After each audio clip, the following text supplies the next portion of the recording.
гемоглобин қалай анемия болып нормальный болады деген сізде сұрақ болуы мүмкін. Мен былай айтқанда, гемоглобин ағзада оттегі жетіспесе компенсаторлы түрде, яғни ағза өзі қайтадан оттегіні жеткізу үшін гемоглобиннің көрсеткішін жоғарылатады, немесе қалыпты сақтап отырады. Қайырлы күн достар, тәніне саулық іздеген жандар.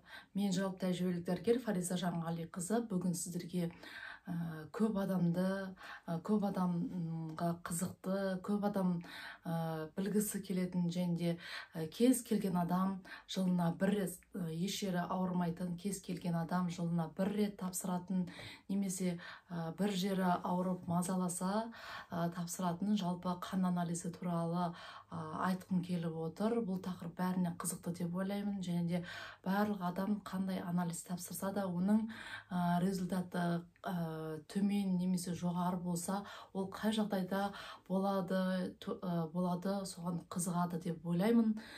Сол себепті бәріне арналған тақырыпта осы тақырып түсіргім келіп отыр. Жалпы қан анализі негізі бізде анемия бар ма, жоқ па, және ағзада қандай да бір қабыну аурулары бар ма, қабыну аурулары жүріп жатыр ма, немесе жалпы ОРВИ-мен, яғни тыныс жолы ауруларымен ауырып қалсаңыз, сізде бактериялы инфекция ма, немесе вирусты инфекция ма, соны анықтау үшін тапсыратын анализ болып келеді. Және де мені соның ішіне жеке тоқталғым келіп тұр, және олардың қандай қызметі бар, сол туралы айтатын боламын. Бірінші жалпы қан анализінде біз екі түрлі бланкіде көруіміз мүмкін. Міне мынандай түрдегі бланкі, ол және де мынандай түрдегі бланкі. Екі бланкінің қандай айырмашылығы бар? Бірінші бланкіде ол ручной методпен анықталған, яғни бұрындары бізде адамдар өздері қолмен есептейтін болған. Ал екінші қазір аппаратпен салып есептейді. Яғни қазір дамыған заманда қан анализін есептейтін аппараттар өте көп, және соған байланысты бланкылары болады. Және соған сай қазір көптеген нормативтерді анықтауға болады. Солардың ішіндегі негізгілеріне мен тоқталуға кеткім келіп отыр. Бірінші біз гемоглобинге қараймыз. Яғни біз гемоглобин ағзада қандай қызмет атқарады? Гемоглобин біздегі ағзадағы жұтқан оттегімізді тіндерге тасымалдайды. Яғни біздегі негізі біз көзге көрінбесе де қатты мән бермейміз оттегіні. Яғни бізде ағзада өте үлкен рөлі бар. Біздегі кез келген процесіміз және энергия, зат алмасу бәрі оттегімен жүреді. Біздің оны бұлай ауаны жұтқанын сезбейміз, бірақ оның өте үлкен мән бар. Сол себепті біз осы оттегінің ағзаға жеткізілуге, яғни гемоглобиніміздің көрсеткішіне қатты мән беру керекпіз. Яғни сіздегі қолыңыздың қимылдауы, жүруіңіз, және өзіңізді белсенді сезінесіз бе, өзіңізді қалай сезінесіз, соның бәрі оттегіге байланысты. Сізде оттегі қалай жүріп жатыр, оттегі жақсы тіндерге жеткізіліп жатыр ма, немесе жалпы сол оттегіге қандай ауа жұтып жатырсыз, соның бәріне мән беру керекпіз. Яғни осы гемоглобин бізде оттегіні тасымалдайды дедік қой. Егерде сізде оттегінің орнына басқа да газды ауаны жұтатын болсаңыз, гемоглобин соны жұтып, оны байланыстырып тіндерге тасымалдауы мүмкін. Сол себепті біз таза ауаны жұту керекпіз. Далаға шығып, таза ауа жұту керекпіз.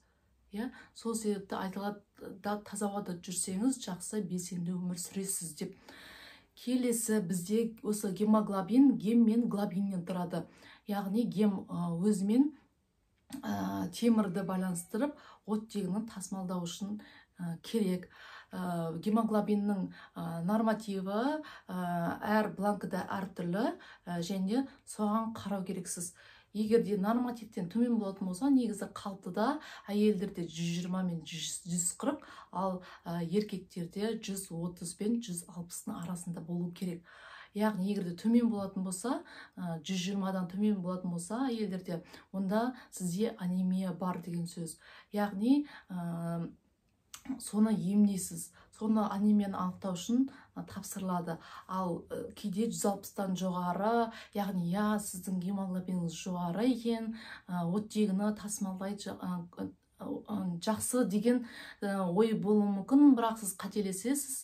Себебі кез келген нәрсе бәрі өз нормасында болу керек. Не себепті? Гемоглобин егерде жоғары болатын болса, онда сіздің қаныңыз қою деген сөз. Қан қою болса да оттегі дұрыс тасымалданбайды. Қан қай кезде қою болуы мүмкін? Егерде сіз суды дұрыс ішпейтін болсаңыз, ал мен патология жағынан айтпай-ақ қояйын, патология жағынан әртүрлі болуы мүмкін. Мен сіздерге бүгін физиология қалыпты түрдегісін айтайын, себебі осының өзі керемет миға қонымды ақпарат болу керек.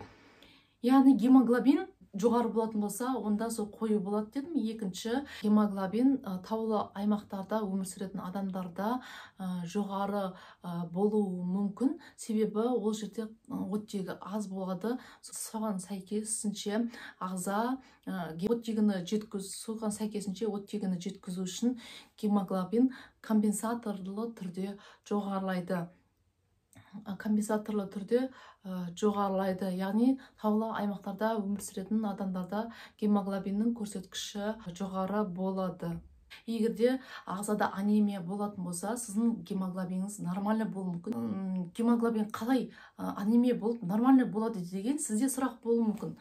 Мен былай айтқанда, гемоглобин ағзада оттегі жетіспесе, компенсаторлы түрде, яғни ағза өзі қайтадан оттегіні жеткізу үшін гемоглобиннің көрсеткішін жоғарылатады, немесе қалыптыда сақтап отырады. Ал біздің ағзамыз қашанға шейін оны компенсация жасап отырады, яғни оның орнын толтырып, өзі реттеп отырады деген сөз. Яғни ол ұзақ уақыт сізде компенсация жүрмейді. Егерде ағзада темір немесе ферритиннің мөлшері ұзақ уақыт аз болатын болса, онда гемоглобиніңіз жайлап түседі.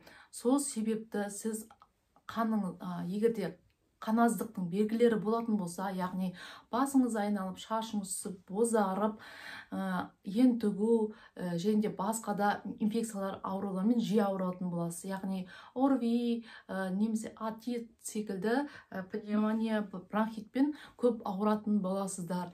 Соны анықтау үшін сіз қосымша железі және де ферритинге тапсыру керексіз. Сол себепті осы анемияны анықтау үшін сіз осы анализдерді бірге қосып тапсыру керексіз. Сонымен қатар В12 витаминінде тапсырсаңыз дұрыс болады. Себебі ол В12 витамині ағзада қорға сақталмайды, ол да тағаммен түсіп отырады. Оның В12-ның жетіспеушілігі де ағзада анемия алып келеді. Келесі енді түсінікті болды деп ойлаймын. Гемоглобиніңіз қатты жоғары болса, немесе басыңыз нормальный емес, басыңыз айналып анемиялардың белгісі болып, гемоглобиніңіз нормальный болса, сізде анемия жоқ деген сөз емес. Ол скрытый анемия болуы мүмкін. Яғни сіз басында компенсаторлы түрде анализ тапсырасыз, гемоглобиніңіз нормальный, бірақ бірнеше уақыттан кейін қайтадан тапсырып көріңіз. Себебі ол кезде уже анемияңыз төмендейді. Ал сіз ол дәрежеге жеткізбей, алдын ала анықтаған дұрыс. Келесі бізде айтатынымыз ол эритроцит. Эритроцит бланкіда былай тұрады. Ол ағзада бұлда оттегін тасымалдау қызметін атқарады. Бұл қанның қызыл түйіршіктері деп аталады. Осы эритроцитіміз біздің эритроциттің ішінде гемоглобин болады, ал гемоглобин оттегін тасымалдайды. Ал сіздің эритроцитіңіздің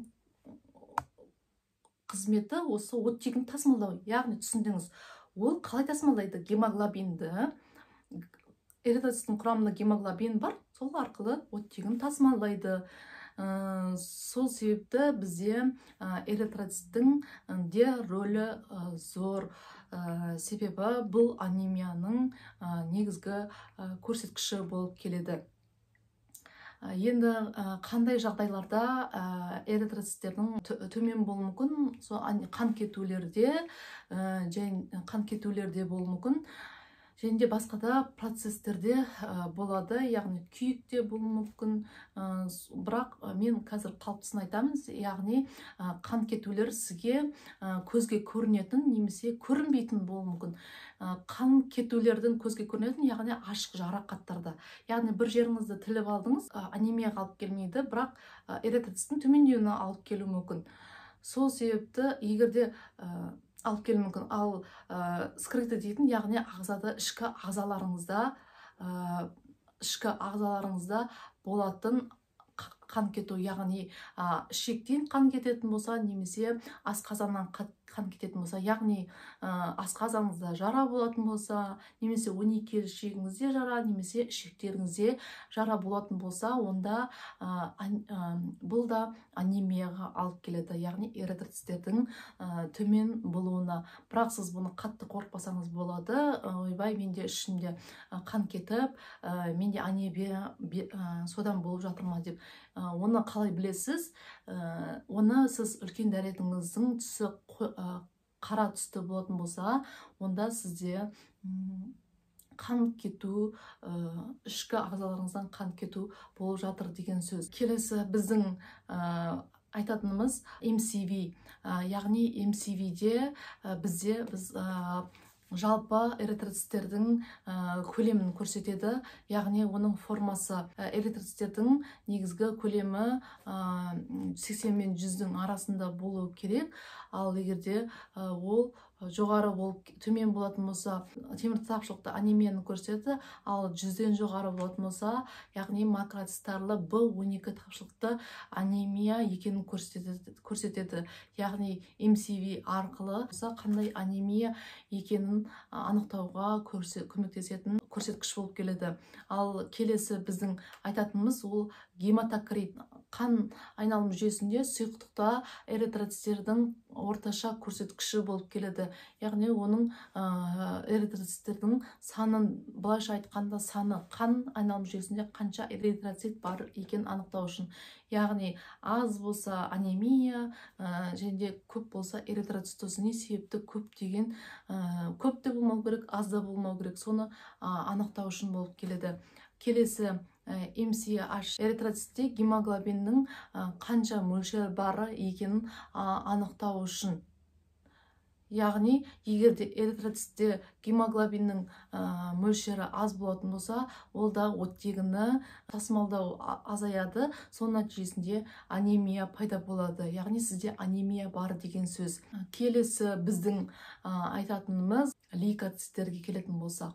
Лейкоциттер бізде ағзада лейкоциттердің көбеюі ағзада қандай да бір қабыну процесі жүріп жатыр деген сөз. Яғни қандай да инфекция түсті, дәл сол уақытта жоғарылады деген сөз. Яғни сол уақытта қабыну процесі жүріп жатыр деген сөз. Лейкоциттің түйіршікті және де түйіршіксіз дейтін түрлері болады. Түйіршікті түрлеріне ол нейтрофилдер, эозинофилдер және базофилдер жатады. Ал түйіршіксіз түріне ол лимфоцит пен моноцит жатады. Яғни бұлардың бәрі лейкоциттің құрамына кіреді. Ал лейкоцит бізде ағзада қабыну процесімен күреседі. Яғни қабыну процесі жүреді. Ағзаға түскен инфекцияны анықтап, соны жойып отырады. Осы мен айтқан лейкоциттің түрлерімен. Келесі нейтрофилдерге келетін болсақ, лейкоциттердің ең көп құрамын құрайтын осы нейтрофилдер болып келеді. Нейтрофилдер ағзада осы инфекцияларды анықтап, оларды жойып отырады.